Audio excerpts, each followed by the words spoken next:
on? It's Ash here coming at you today in Clash Royale, and I don't know what it is. I mean, we're in the midst of the summer months here. Supercell's on vacation, but somehow I'm still loving this game, and I'm still, like, really enthusiastic about it. No update anytime recently, and no update kind of looming in the future. I guess in the autumn months we'll be getting one, probably September, October, November. I don't know exactly which month.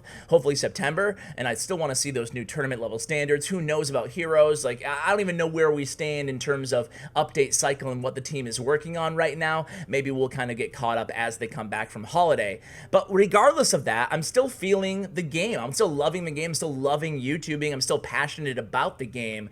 So I don't even know why I'm sharing this with you guys. I had no plans on starting the video this way. Maybe it's the CRL hype coming up in about 10 days, or maybe it's just this new like monthly balance cycle where it kind of gives me a format or maybe a schedule to the YouTube channel, right? Where I can share the meta decks at the beginning of the season. Like right now, we're going to cover a new meta bait deck. And then at the end of the season, I can share the best of ladder, the people who've come out on top at the end of the season. And in the middle, I can share opinion pieces and off-meta stuff. So I really kind of like the natural format that the channel has taken, and I'm just happy right now. I hope that you guys are too. Anyway, guys, let's go ahead and take a look at the deck that we're going to be sharing today. It has the bomb tower. I'm going to play a live match. We're actually going to be joined by DarthLegend here, covering very top ladder replays. But before we do that, I do want to kind of show you guys the deck, right? It's bomb tower. If I win this live match, I will upgrade and max out my bomb tower, something that I would never think that I would have to do. But now it costs 4 elixir. It's being used in some decks. I'm still kind of on the fence with how much value it returns, but there's no doubt about it. As far as this deck goes, it provides a lot of value because you can have that support of the air targeting splash damage with the Princess and the Dart Goblin, and of course the Ice Spirit to kind of help you out, support against air units where the bomb tower is naturally weak. So before we get into the ladder match, I think I saw some offers here. What is this? Builder's Workshop Value Pack. Arena 6. King's Chest. I guess I'll buy it, but I forgot that King's Chest even existed in the game. I thought it was only legendary King's Chest. I got excited for a second. I'm like, that is a good deal. But then I'm like, wait, it's just a King's Chest? There's no options? I can't even draft? Boo. And then I'm gonna get, let me guess, I'm gonna get absolutely nothing. Yeah, okay, cool. I hope you guys enjoyed that chest opening there. Special offer. Arena 6, not a big deal. Maybe they're trying to say something about my skill level. Like, Ash, you belong in Arena 6, man. Why don't you drop back down? All right, so here we go. We're going to be facing against 86 here using this new deck. I like the deck. It's using probably the biggest winner of the balance changes, the Cannon Cart, which is, it's just, I don't know what to say about it, but other people might say it's broken. I certainly wouldn't say that. I don't want to trigger people who hate the word, hate broken. I'm actually going to play a high bomb tower here to protect my princess. Bomb tower only costs 4 now, so it's not like I'm losing a lot out of the deal. And then the princess will stay alive. I'm going to hit opposite lane with a goblin barrel. Because I don't think he's playing log in this deck, but we'll see. No, okay, he's not. So we're just going to go ahead and use a cannon cart here. I think we're still going to need a log, though, unfortunately. And we're just going to let the cannon cart do some work on that side. And we're going to place the gang over here. We take 1 shot from that Ewiz, and we lose our cannon cart. Poor cannon cart. There's nothing more kind of pathetic looking than a cannon cart on your side of the arena, huh? It just chills there. Just like, yeah, I was close to the tower. I could have gotten the tower, but I didn't. My life is ruined. So that's what he's saying, if you guys didn't know. Anyway, here we go. It's going to be a princess in the back. Obviously, with any bait deck, guys, you know, when in doubt, you cycle princesses, right? That's kind of the, can we freeze this guy? Yes, we can. Perfect. Did not want to take the full damage from the charging Dark Prince there. And then we'll use a bandit over here. And I'm going to go ahead and combo it with a goblin barrel. See if we can get a connection on the Dark Goblin here. We do. That's good. That's good. And it's going to actually be retargeted onto that Ewiz. We're going to go ahead. We don't have enough elixir, unfortunately, for... I should have played the gang a little bit towards that Ewiz instead. Instead, we're going to take so much damage where we didn't even need to. What a noob, Ash. What a noob.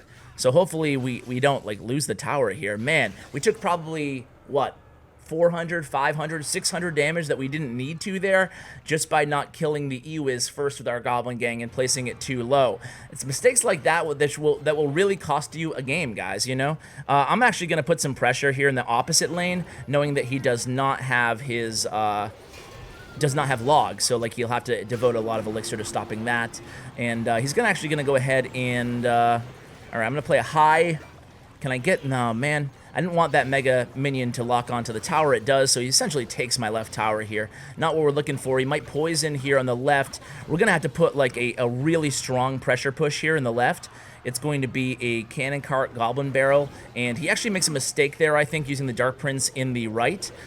We do get a lock on with that goblin barrel. We are going to take that down. I'm actually going to play a gang over here, trying to keep this princess alive, and then we're going to go ahead and log everything back here. This is working out all right. He might poison me here. I got to be very careful. Okay, perfect, perfect. Freeze it. Nice, nice, nice. And Dart Goblin is actually going to take care of that P.E.K.K.A. So at this point, guys, I'm not going to overcommit with the offense just yet. We're going to place a bomb tower over here. We're going to... I want him to, like, make the first aggressive move here, and then I can go in. Okay, he's not going to do it, so I'm going to go in with the... I'm going to go in. I thought that he might go, like, super aggressive there, so that's why I was...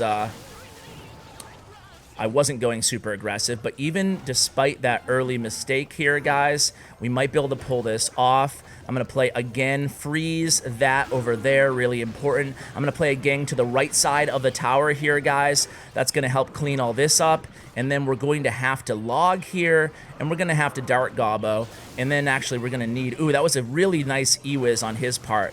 I'm going to go for it here, guys. Princess, down... Princess, clean up there, please. Thank you very much. I'm going to send in the Goblin Barrel in a cannon cart on my side here. Let's see what he does. He does not have an answer. Wow.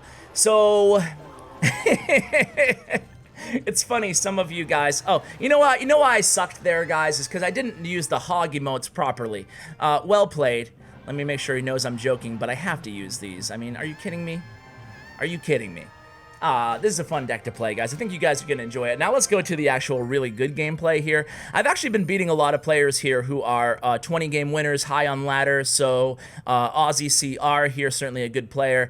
Maybe I'll show you those replays, but I want to start out against Lolo Rob here. You guys know him, the notorious French. I think he's a YouTuber as well. I think he's a YouTube channel. I'll link it for you guys in the description below if I can find it, which I'm sure I can.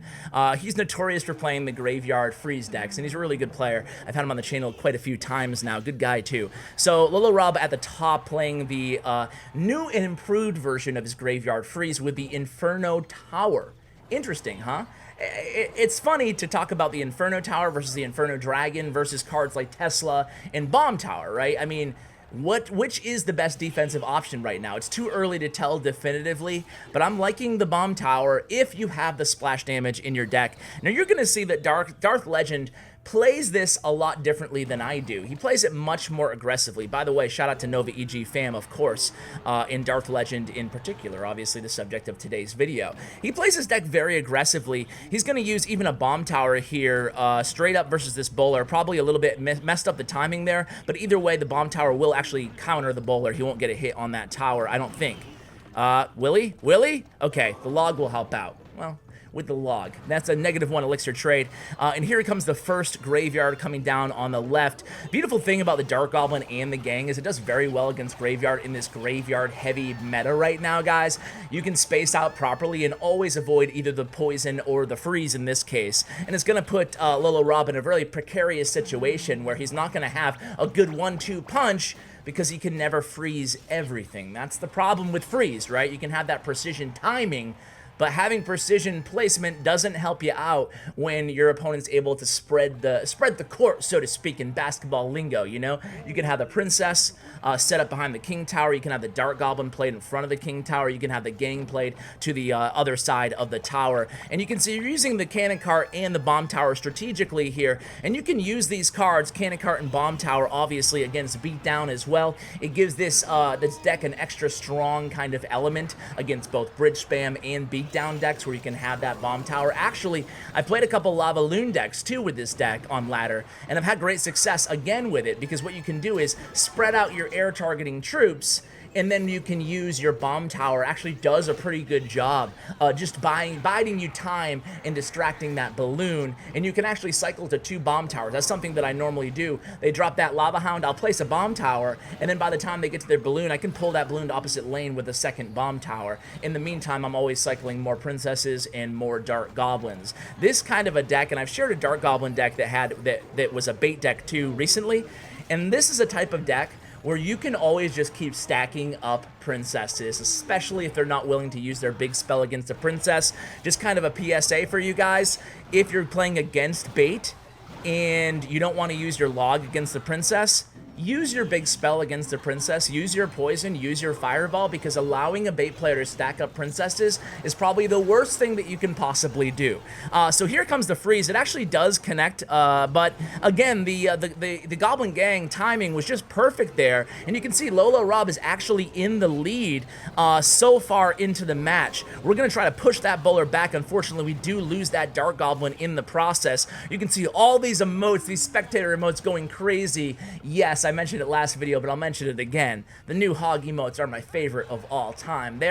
Some people think they're really annoying. It's funny, I saw Nick at Night upload a video saying the most annoying emotes ever created, and then a couple hours later, OJ putting a video, the most OP or best emotes ever created. It's funny, I think that people either hate them, the hog emotes, or they love them. I am in the camp of loving them. I think they're awesome. But, you know, and again, I know some people are going to ask in the comments, so let me just address this. Supercell said that someday they're hoping to make emotes cost gems, but not gold. So that's where things stand right now. I see a lot of kind of bad information out there that someday they're going to be free or something. That's not the case right now, at least to my knowledge. Anyway, Princess does lock on to that tower, getting extra chip damage, and another Princess hit there. You can see how I'm talking about how aggressive he plays the deck, right, guys? And that really illustrates it for you beautifully. Not afraid to play that Princess at the bridge to get that extra chip damage. Of course, there is no rocket in this deck, so, you know, you got to get that chip damage down somehow. There's no big spell at all in this deck, so playing the Princess at the bridge actually definitely works from time to time. Let's go ahead and watch this replay against Alvi playing a P.E.K.K.A deck. I have some P.E.K.K.A decks coming on the channel soon. I had to reschedule my recording twice now with Flobby for Golem decks, but hopefully coming either tomorrow or a Saturday on that. Just to kind of give you guys a little schedule update. And then we have Pro v Pro hopefully coming this weekend, another couple rescheduling. It's tough, you know, I want to keep these series going as often as possible, but scheduling is obviously a huge hurdle here on the channel when pretty much all of my videos are predicated on getting a pro on the channel, right? It's not just me, so they're dealing with 2 schedules, not just one.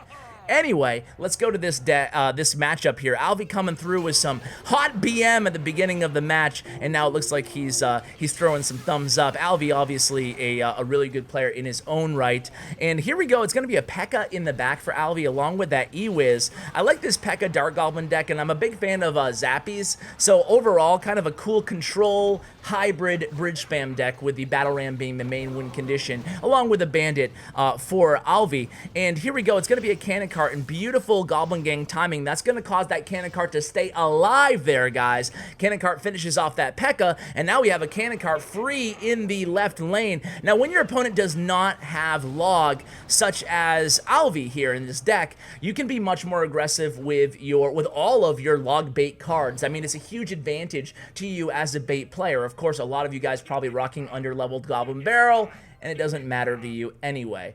To me, that's a real shame. It's one of the biggest I don't know, unfortunate interactions in the game that the Zap can counter a Goblin Barrel, over-leveled Zap, under-leveled Goblin Barrel. I just don't like it at all. Like, I get that card levels should matter to some extent. I mean, otherwise, how would you upgrade and have a system? But it sucks that a lot of people, you can still use bait if your Goblin Barrel is under-leveled, but the thing about bait is, in a lot of matchups, when your opponent has log, you often have a little bit of a disadvantage, obviously, right? But where you make up for it is 50% of your matches, your opponent should have zap when all things, you know, all things considered, it equals out over time. And in those matchups, you do have the slight advantage. So all things being equal, as a bait player, you're going to rely on winning those matchups when your opponent has zap. And when you can't not automatically win, but when you can't count on your Goblin Barrel being able to survive for a little bit of chip damage against a zap, it really hurts you in aggregate as a bait player. Anyway, this is a little bit of a rant, but I just don't like that fact. Some of you might remember when Goblin Barrel was actually introduced to the game, it cost 4 elixir and it did damage as well as spawning the goblins. It did death damage on impact, which is really cool. I don't know if I want that back. It was probably the most OP card ever created at the time, but that was in beta, I think, or it was right after beta, so it was really early on. I'm not sure if any of you guys remember that, but let me know if you do in the comments. Anyway, guys, we're not paying too much attention to this match here. Of course, you can see the DarthLegend pacing is very important in this deck. And, you know, when you don't know what to do, again, like I said during my live match, go ahead and just cycle a princess opposite lane that your opponent is going for behind your king tower. That's obviously always a good option to do. And even if your opponent has log, make sure you're still sending in those goblin barrels. You don't want to just not play the goblin barrel and allow your opponent to capitalize on being able to log your gang or your dart goblin or your princess. That's the beauty of this deck. You have 4 cards. Even cannon cart kind of can bait out log sometimes.